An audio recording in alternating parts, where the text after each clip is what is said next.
안녕하세요. 행복씨앗입니다. 오늘도 시장을 정리하면서 하루를 마무리하는 시간을 가져볼 겁니다. 오늘 우리 시장은 코스피도 코스닥도 하락 마감했습니다. 코스피는 1.14% 하락했고, 그리고 코스닥은 2.35%나 하락 마감했습니다. 순매수 이 동향을 보면 개인, 외국인, 그리고 기관들 이 순매수 규모가 그렇게 크지는 않죠. 이 정도면은 평상시에 비해서 거래가 많이 없었다라고 볼 수가 있겠습니다. 순매수 규모가 그렇게 크지 않은데 지수 변동은 굉장히 큰 그런 날이었습니다. 그러니까 사람들이 관망을 하고 있는데 간간히 이 파는 세력들이 좀 더 강하게 팔았고, 그리고 투자 심리가 많이 악화되어 있다라고 볼 수가 있겠습니다. 자, 그런데 이렇게 투자 심리가 악화된 것은 바로 긴축에 대한 공포 이거겠죠. 지금 미국하고 우리나라하고 기준금리가 현재는 같습니다. 우리가 8월에 기준금리를 인상함으로 인해서 다시 같아졌죠. 그런데 미국에서 이번 주입니다. 이렇게 기준금리 인상에 대한 이야기. 또 그리고 사실 뭐 기준금리는 뭐 0.75% 인상하는 게 거의 확정적으로 됐다 이런 보도들이 많은데, 실제 이 기준금리에 대한 이 내용보다는 향후 지금 미국의 연준의 위원들이 어떻게 경제를 어떻게 바라보고 있는가. 그러니까 이 경기 침체가 될 것으로 보는가, 아니면은 이 금리를 갖다가 인상하는 데 있어서 속도 조절을 할 것인가 말 것인가. 요 기준금리 인상 실제로 하는 것보다는 요 내용들이 의견이 사실은 궁금한 거죠. 그리고 일단은 이번을 계기로 해서 이번 주가 되면 한국하고 미국하고 기준금리가 역전이 됩니다. 또 미국이 굉장히 가파른 속도로 금리를 올리고 있죠. 이런 식으로 거의 하늘로 로켓도 쏘듯이 좌도 쭉 대고 끝듯이 올리고 있는데, 이번에 또 올리고 나면 쭉 이렇게 올라가겠죠. 그러니까 자꾸 기준금리가 저렇게 올라오고 강달러 현상이 지속이 되고, 그렇게 되다 보면 달러를 대체할 뭔가가 있어야 되는데, 지금 일본도 약세 때문에 난리죠. 엔화. 중국은 오히려 뭐 기준금리를 내리고 있는 그런 상황이고, 유럽 같은 경우도 참 긴축을 하긴 합니다만은 상황이 녹록지 않잖아요.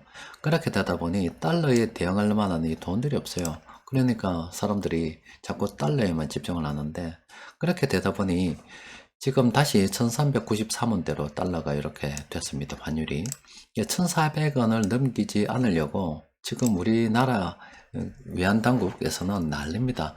1300원과 1400원이 다가오는 의미가 전혀 다르기 때문에 보도들 쭉 정리해 보면은 거의 뭐 실시간으로 지금 모니터링 하고 있고, 또 외환의 시장에 개입을 하고 있다 이런 의견들이 많이 나오고 있는 것 같아요.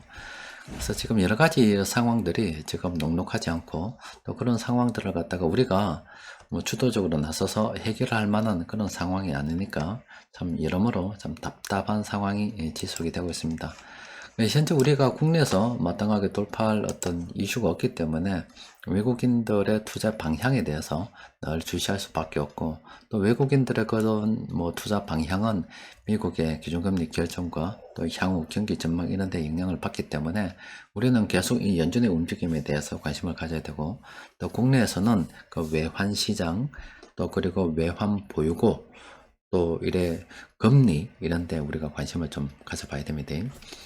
자, 시장 수급을 오늘 정리를 좀 해보면은, 뭐, 전반적으로 수급은 나쁘지 않았습니다.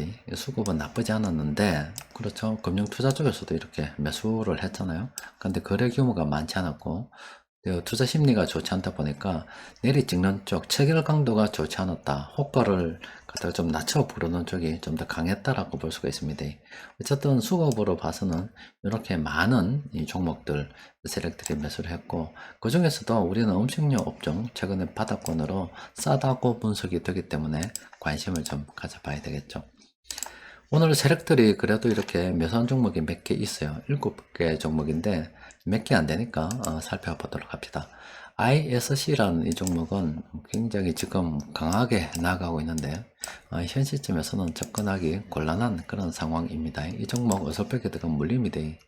그리고 KTNG 같은 경우도 장기적 관점에서 괜찮아요. 13번이기 때문에 얼마든지 긍정적으로 봐도 됩니다. 그런데 지금 이 시점에서는 이 단기 고점이 예상되는 그런 시점이라서 접근하기가 곤란하고, 근데 이거 만약에 주가가 조정이 돼서 다시 파란색으로 된단 말이에요. 파란색으로 되면 그때는 얼마든지 긍정적으로 바라봐도 되는 그런 종목입니다.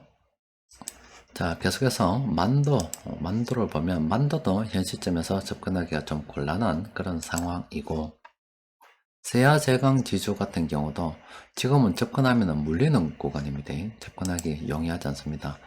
그리고 SM 같은 경우도 이걸 항상 기준으로 해서 초보자 영역, 전문가 영역이라고 말씀드렸잖아요. 이 전문가가 아닌 이 초보자분들은 아예 종목 관심을 가지면 안 됩니다. 원익 QNC도 마찬가지입니다. 이걸 기준으로 해서 초보자 영역, 전문가 영역이라서 지금 접근하기가 좀 곤란하죠. 현대차 같은 경우도 이걸 기준으로 해서 초보자 영역, 전문가 영역입니다. 지금 접근하기는 곤란합니다. 근데 현대차는 장기적 관점에서는 괜찮다라고 말씀드렸어요. 그래서 그것도 이런 초보자 영역 때 매수를 해서 지금까지 들고 있는 사람들에 대한 이야기이지, 지금 접근하기는 좀 곤란하다 이 말입니다. 그런데 그러면 초보자 영역 이 종목도 우리가 어떻게 찾을 거냐 하는 문제가 생기잖아요. 그런 것들은 이렇게 수급 분석하다 보면은 이렇게 바닥권으로 이렇게 분석이 되는 종목들이, 업종들이 있어요. 이 안에서 찾아봐야 되겠죠. 자, 그리고 변곡점 지표를 통해서 정리를 좀 해보니까 인천 도시가스 단기적으로 지금 너무 많이 올랐다 이렇게 분석이 되잖아요. 이럴 때 한번 관심을 가져봐야 됩니다. 또 그리고 여러분들께 늘 말씀드리잖아요. 이렇게 이렇게 똑 한의원에 가면 볼 수 있는 침처럼 생겼잖아요. 이렇게 된 종목은 가는 게 아닙니다. 그런데 이런 종목, 저도 지금은 이 종목 들고 있잖아요. 그런데 예전에 제가 이 종목 들고 있다가 팔아먹었습니다. 어떻게 팔았냐면은, 들고 있다 보면 이게 침을 꼽는단 말은 장중에, 장 초반에, 개장이 되자마자 짧은 시간에 막 위로 올라갈 때가 있어요. 막 호가창, 막 위로 막 뛰어 올라갑니다. 그때 미리 호가창이 이쪽에 있으면 여기에 상한가 근처에 딱 매도 딱 걸어놓고 있다가요. 그 나눠버립니다. 나눠버리면 어느 순간 이 상한가를 갖다가 살짝 터치하고 밑으로 바다다다다 이게 떨어지는 게 이 모습이거든요.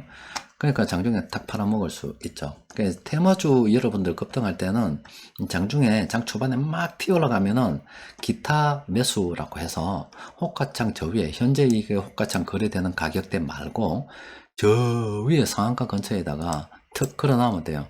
그래서 상한가 근처에 딱 터치를 하다가 탁 떨어질 때 그냥 딱 먹고 놓을 수가 있습니다.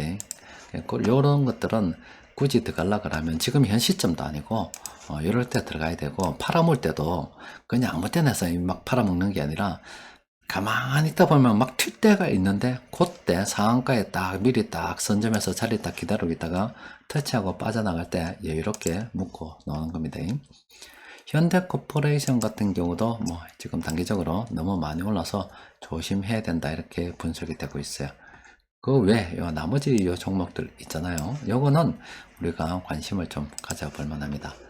여튼 지금 강력한 이 긴축 공포로 인해서 되는 게 하나도 없습니다. 지금 이번 주 21일 그때 기준금리가 결정이 된다 아닙니까? 오늘 월요일이고 수요일 중간쯤에 이래 기준금리 결정이 되는데, 그 이후에 미국 시장 그 새벽에 반응이 있겠죠. 그럼 우리는 목요일쯤에 시장에 뭐 투자자들이 어떻게 생각하고 있다는 걸 알 수가 있습니다. 뭐 그 전날 미국 시장 보면 알 수가 있겠지만은 이런 중요한 이벤트가 있어서 큰 돈을 움직이는 세력들도 참 투자에 대한 의사결정을 하기 참 곤란한 그런 상황이죠. 그리고 지난주 13일 날 미국 소비자 물가 지수가 발표가 되면서 그렇지 않아도 한방 문 상태인데, 지금도 이렇게 투자에 대한 의사결정을 어떻게 내릴지 어중간한 그런 상태이기 때문에 지금 시장에서 움직이는 거는 간간히 개인들이 움직이는 그런 테마주들밖에 없는 그런 상황이에요.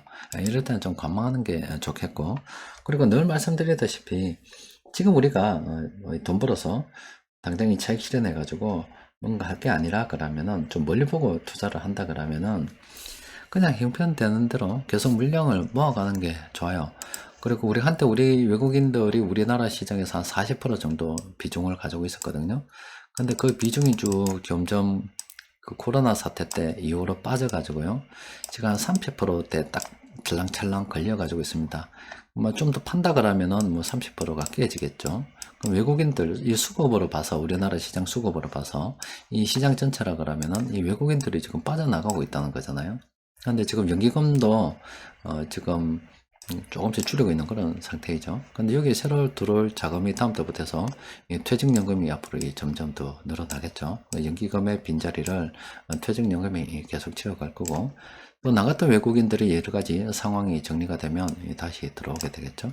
그럼 어떤 면에서 이 수급에 약간 공백이 생겨서 지금 전체 종목이 지금 쌓여져 있는 이런 상태일 때는 그냥 물량을 모아가는 게 훨씬 더 현명한 그런 투자 방법이 됩니다. 시간을 가지고 느긋하게 가능하면 싼 것들 형편되는 대로 모아가는 게 가장 좋다 이 말입니다. 자, 오늘은 여기까지 정리하도록 하겠습니다. 이상입니다.